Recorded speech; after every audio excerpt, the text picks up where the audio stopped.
Liz, what is the nicest thing a non-family member has ever done for you? Well, Phil, since you asked this question a couple weeks ago, I've been thinking a lot about it, and there have been a lot of really nice things that non-family members have done for me. I'm going to focus on a story because I want to keep it kind of light, and it's also recent. Um, as a lot of people know at the Shift Network, and of course my friends and my family know this about me, I used to follow a band around called the Grateful Dead. And back in the 80s and 90s, and that there's a community of people involved in that, and one of the values of this community is kindness. And so there was um, a lot of little examples of kindness going around, but one thing that deadheads would often do for each other is give each other concert tickets, and these were called miracles. And it's just one of the little things that I always loved about that community.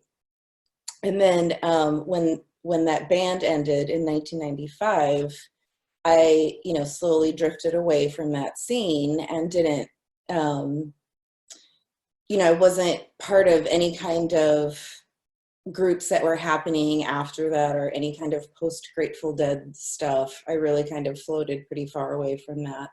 And flash forward to 2015, I had now been married and divorced. I had 3 kids. I was in the thick of raising teenagers.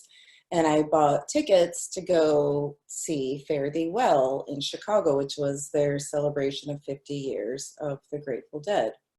And so just going to that experience sort of brought back that community of people into my life and this central value of kindness.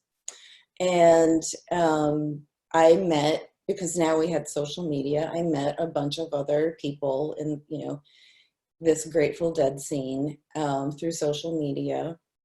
And and then soon after the Fare Thee Well shows, another band was announced, and this band is called Dead and Company. They're still touring today. My daughter was 17 at the time. She really wanted to come to Fare Thee Well with me, but I didn't take her. And so we decided to try and go see a Dead and Company show. And I had one daughter in college on the West Coast, and we had all decided to meet in California for the winter holidays. And it just so happened that Dead and Company were going to do some shows in San Francisco. So we weren't able to get tickets. They sold out right away. They were like super hot tickets.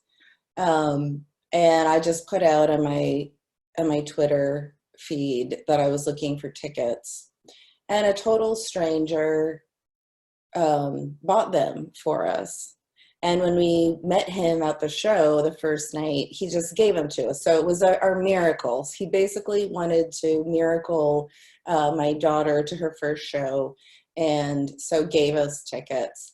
And this was a total stranger. His name is Ted. I still don't know his last name. But I think that it was just a really great example of something really kind that often happens in this group of people. And, these weren't cheap tickets. This was like $300 worth of tickets. And I know he doesn't have the means to really just give that away. So it was pretty special and something that we'll always remember. And I'm really happy to have this scene back in my life now. It's been a lot of fun. I've met so many wonderful people and friends, and have this great community back in my life.